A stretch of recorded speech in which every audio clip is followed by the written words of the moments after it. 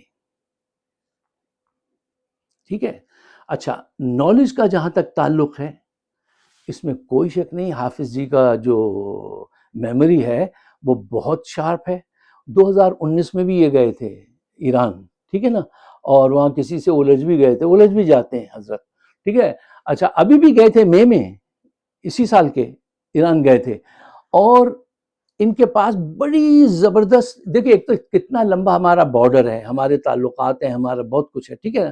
تو ان کی جو معلومات ہیں وہ یقیناً بہت زیادہ ہیں، اور اس وقت ایران میں موساد کو اور را کو کام کرنا بڑا مشکل ہو گیا ہے. جب سے ان کے راز کھلے ہیں نا، کتنے بڑے پیمانے پر انہوں نے غداری کی ہے اور غدار وہاں موجود ہیں، تو اس کے بعد سے اب جبکہ موساد اور را باہر ہیں، تو آئی ایس آئی اگر ان ہو تو اس سے امریکہ کو، اسرائیل کو بڑا فائدہ ہوگا. اس بات پہ غور کیجیے. اچھا، اب ذرا گہرائی میں اتر کے ایک اور چیز اس کا جائزہ لیجیے. اچھا، اب ایک اہم پہلو جو ہے اس پہ ذرا سا غور کیجیے گا، وہ یہ ہے کہ دیکھیے کہ اس میٹنگ میں کون لوگ شامل تھے، وہ کون لوگ ہیں، ان کا بیک گراؤنڈ کیا ہے، اور ان کا فیوچر کے پلان کیا ہو سکتے ہیں، اور ان کی طرف ذرا توجہ دینی چاہیے. پاکستان کی طرف سے تو آپ دیکھ لیجئے کہ صرف ذل الہی تھے اور D G I S I تھے، اور تو میرے خیال میں کوئی نہیں تھا، یا شاید مس ہو گیا ہوں مجھ سے. صدر، وزیر اعظم، وہ کوئی نہیں تھے. وزیر اعظم کو تو پٹا ڈال کے پاکستان میں بند کر کے آئے ہیں نا. ابھی اس دن انہوں نے کہا تھا کہ پاکستان کا وزیر اعظم اگر ایک کتا ہو تو ہم اسے بھی سپورٹ کریں گے. کتے کی مثال ان کے ذہن کو پڑھنے کی کوشش کیجئے کہ پاکستان میں کوئی بھی وزیر اعظم آیا، اس کی حیثیت انہوں نے ہمیشہ ایسی ہی رکھی ہے کہ ہمارے حکم پہ sit down, stand up, sit down, یہ رہا ہے آج تک. یہی بربادی کی بنیاد یہی ہے پاکستان کی. اچھا، اب یہ دوسری طرف چلا جائے گا موضوع. تو پاکستان کی طرف سے کوئی نہیں تھا. امریکہ کی طرف سے ڈونلڈ ٹرمپ کے ساتھ مارکو روبیو بھی تھے، اور اسٹیو وٹکوف، وہ جو مڈل ایسٹ میں اسپیشل کونوائے ہیں اور جن کا تعلق وہ ورلڈ لبرٹی آرگنائزیشن سے ہے، یہ اس کی کیا کہتے ہیں، کرپٹو کرنسی کی، ٹھیک ہے نا. پاکستان میں کرپٹو کرنسی آنے والی ہے، کالا دھن کھلنے والا ہے، پاکستان کے دن پھریں گے، بزنسز بوم ہوں گے. میری طرف سے میں سمجھتا ہوں کہ جو لوگ اس کو اپنے اپنے نظریات ہوتے ہیں، میں سمجھتا ہوں کہ یار غربت اتنی گہری ہو گئی ہے کہ اگر آپ کالا دھن مارکیٹ میں آنے دیں اور ایک دفعہ وہ سفید ہو جائے، لوگ آگے بڑھ جائیں، تو آگے بڑھنے دیجئے. غریب کا سوچئے. اچھا، اور اس کے علاوہ ایک وہ شرل بھائی جان تھے جو کبھی ان کے باڈی گارڈ ہوتے تھے، وہ باڈی گارڈ جو ہے وہ وکیل بھی تھے، اور آج کل $2 لاکھ ماہانہ وہ لے رہے تھے جرنیلوں سے، اور ان کی بڑی دوستی یارانہ ہے ان کے ساتھ. ارے بہت یارانہ لگتا ہے ان کا ان کے ساتھ، ٹرمپ کے ساتھ. تو انہوں نے بہرحال یہ میٹنگ ارینج کر دی. ان کے کیا مفادات ہیں؟ اب اسٹیو وٹکوف کے کیا مفادات ہیں، یہ میں نے آپ کو بتا دیا. وہ کرپٹو کرنسی اور ریئر منرلز، یہ سب ان کے مفادات ہیں، ٹھیک ہے، وہ اس پہ بات کریں گے. تو یہ تو ہو گئی ایک بات. اچھا، اب دیکھیے. اچھا صاحب، آج لوگ یہ جاننا چاہتے ہیں کہ کیا عاصم منیر جیت گئے اور عمران خان ہار گئے؟ دیکھیے، بھارت سے جنگ جیتنے، جھڑپ جیتنے کے بعد اب اچانک ٹرمپ سے ملاقات ہو جانا، اس کے بعد عاصم منیر اور ان کے ہمنوا جو ہیں اتنے خوش ہیں کہ ایک ہمنوا جو ہیں ان کو اس رات نیند نہیں آئی، کروٹیں بدلتے رہے ساری رات، ان کو نیند نہیں آئی. کیوں؟ بڑے لمبے پلان ہیں، بہت لمبے پلان ہیں. اچھا دیکھیے، جو ابھی جیت نظر آ رہی ہے نا ان کو، یہ آگے جا کے پاکستان کے اندر بہت بڑا کیوس پیدا ہو سکتا ہے. اس کو سوچنا چاہیے اور اس کو روکنا چاہیے، اور ابھی سے تدبیر کرنی چاہیے. ہمارے ہاں تو یہ ریت رہی ہے نا کہ جب طوفان آ جائے گا تو پھر بند باندھتے ہیں، اس سے پہلے سوچ بچار کرنے والے کو ایسے ٹال دیتے ہیں کہ یہ کوئی بات نہیں ہے، ایسا نہیں ہونے والا، آپ فکر نہیں کریں، یہ ایسا کچھ نہیں ہے. ایسا ہے. کیوں؟ دیکھیے، ٹرمپ کی آشیرواد حاصل کرنا بہت اچھی بات ہے، لیکن ملک چلانے کے لیے ملک بھی تو ساتھ چلائیں گے یا نہیں چلائیں گے؟ آپ نے جن سرٹیفائیڈ کرپٹ قوتوں کو ساتھ ملا رکھا ہے وہ کل بھی بدنامی کا داغ تھے، وہ آج بھی بدنامی کا داغ ہیں، نااہلی کا داغ ہیں، اور آنے والے کل میں بھی ان کی پرفارمنس وہی رہے گی جو 30 سال سے آ رہی۔ منی سینٹرڈ لوگ ہیں، پیسہ کماؤ، لوٹو اور پھوٹو، یہ ان کی پوری زندگی ہے، اور آگے بھی وہ یہی کریں گے۔ ٹھیک ہے، زیادہ اچھی جوتا پالش کر دیتا ہے، کوئی کچھ کر دیتا ہے، لیکن ایسے کام، ایسے ملک تھوڑی چلتے ہیں۔ ہاں، آپ کے پاس، عاصم منیر صاحب کے پاس اس کے علاوہ کوئی دوسری چوائس ہے؟ کوئی نہیں ہے۔ اس کے بعد اگر کوئی چوائس بنتی ہے تو وہ عمران خان ہے۔ اگر آپ ملک اچھی طرح چلانا چاہتے ہیں، مڈل ایسٹ کے ٹھیکے لینا چاہتے ہیں، 10 سال تک اقتدار میں رہنا چاہتے ہیں، تو آپ کو عمران خان کے ساتھ مل کر کام کرنا چاہیے۔ اس کے علاوہ کوئی دوسرا راستہ نہیں ہے۔ فیئر الیکشن کرائیے، ہیرو بن جائیے، آج بھی موقع ہے عاصم منیر صاحب، فیئر الیکشن کرائیے، ہیرو بن جائیے، 10 سال تک اقتدار بھی رہے گا، سب کچھ آپ کے پاس رہے گا۔ اور اگر آپ نے ایسا نہیں کیا تو ملک کے اندر وہ کیوس ہوگا۔ اور ایک بات میں آپ کو بہت اور کہنا چاہتا ہوں، دیکھو یقین کیجئے عمران خان آپ کو کچھ نہیں کہے گا۔ جب لوگ پاور میں آتے ہیں نا، اور جس ملک میں اتنے سنگین مسائل سامنے کھڑے ہوں، تو وقت نہیں ہوتا کسی سے انتقام لینے کا، ٹائم ہی نہیں ہوتا، ورنہ وہ خود گر جائے گا جو انتقام لینے کے لیے کھڑا ہوگا۔ عقل و فہم سے بات کیا کیجئے۔ جنرلوں کا ایک بڑا مسئلہ یہ ہے، یہ عقل و فہم کی پوٹلی اٹھا کے ایک طرف رکھ دیتے ہیں، اور چیزوں کو ویسے دیکھتے ہیں جیسی دیکھنا چاہتے ہیں، سمجھنا چاہتے ہیں، ویسے نہیں دیکھتے جیسی وہ ہیں۔ یقین کیجئے عمران خان اس طبیعت کا انسان ہی نہیں ہے کہ وہ کسی سے انتقام لے، اس کے پاس ٹائم ہی نہیں ہوگا۔ اور تیسری چیز، وہ ایک ذرا قلندر ٹائپ کا آدمی، اپنے کام سے کام رکھنے والا انسان ہے۔ نیچر ہوتی ہے نا انسان کی، اور نیچر تبدیل نہیں ہو سکتی۔ اس میں آپ کا فائدہ ہے، پاکستان کا فائدہ ہے۔ اور اگر آپ انہی چوروں ڈکیتوں کے ساتھ سفر کرنا چاہتے ہیں تو آپ کو جو نفرت آج ملی ہوئی ہے، آنے والے سالوں میں یہ شعلوں کی طرح بڑھ جائے گی، آسمان کی طرف لپکیں گے شعلے۔ یہ بات یاد رکھیے گا، یہ ویڈیو اپنے پاس رکھیے گا کہ 2 سے 3 سال اگر یہ انہی کے ساتھ رہے تو ان کی بدنامی اور پاکستان کی بربادی کہاں ہوگی، آپ دیکھ لیجیے گا۔ اچھا، اب یہاں پہ ایک ٹرن ہے، ذرا توجہ سے سنیے۔ دیکھو، نون اور پی پی پی کی جیت اس میں ہے کہ وہ جرنیلوں کو خوفزدہ رکھیں، عمران خان سے دور رکھیں۔ اب آپ پوچھیں گے give me some good rationale، کیوں رکھیں؟ اس لیے ان کی تو سیاسی بنیادیں ہو چکی ہیں ختم، کھوکھلی۔ وہ تو اب پاور میں اسی صورت میں رہ سکتے ہیں جب تک ذل الہی چاہے، اور ذل الہی جس روز نہ کر دیں گے، اگر یہ عوام کے پاس گئے تو لوگ، میں وہ لفظ نہیں استعمال کرنا چاہتا ہوں، انہیں اس سے ماریں گے۔ یہ حقائق ہیں۔ اب آپ نہ مانیں تو that's your choice، آپ کر سکتے ہیں ایسا، لیکن عقل مند جو ہوتا ہے وہ اشاروں سے سمجھ جاتا ہے، دوسرے کے گرنے سے سمجھ جاتا ہے۔ اور جو جرنیل ہوتے ہیں ہمارے یہاں کے، وہ ٹھوکر کھا کے ہی پھر مانتے ہیں۔ اللہ اس مرتبہ ایسا ہونے سے بچا لے۔ اچھا دیکھو، اس وقت قدرت نے، آپ کی ذہانت نہیں ہے اس میں کچھ زیادہ، وہ ایئر والے کو تو میں مانتا ہوں، ان کی ہے، ہمت ہے ان کی، یہ قدرت نے آپ کی جھولی میں کچھ ایسی کامیابی اس وقت ڈال دی ہے کہ آج آپ کو مڈل ایسٹ کی جو ہے ریکنسٹرکشن کے سارے ہماری فوج کو ٹھیکے مل سکتے ہیں۔ ٹھیک ہے نا، سارا کام ہمیں کرنا چاہیے، ہمیں مانا جا رہا ہے، اس وقت تسلیم کیا جا رہا ہے، اور اس وقت جو ایران سے پالیسی رکھیں وہ ایسی رکھیں کہ آپ منہ دکھانے کے قابل رہیں۔ دیکھو، بیلنس کرنا ہی تو امپورٹنٹ ہوتا ہے پالیٹکس میں اور لائف میں۔ ایک طرف چائنا کھینچے گا، ہاں کعبہ میرے پیچھے، کلیسا میرے آگے، وہ تو ہوگا۔ اب تم کس ذہانت سے اس کو بیلنس کر کے چلتے ہو، یہ تو تم پہ ڈیپینڈ کرتا ہے نا بھائی۔ اپنے ارد گرد ایسے لوگوں کو لاؤ جو بیلنس کرنا جانتے ہو، اور اگر اس کے بغیر تم آگے بڑھے تو بربادی ہے اور کچھ نہیں۔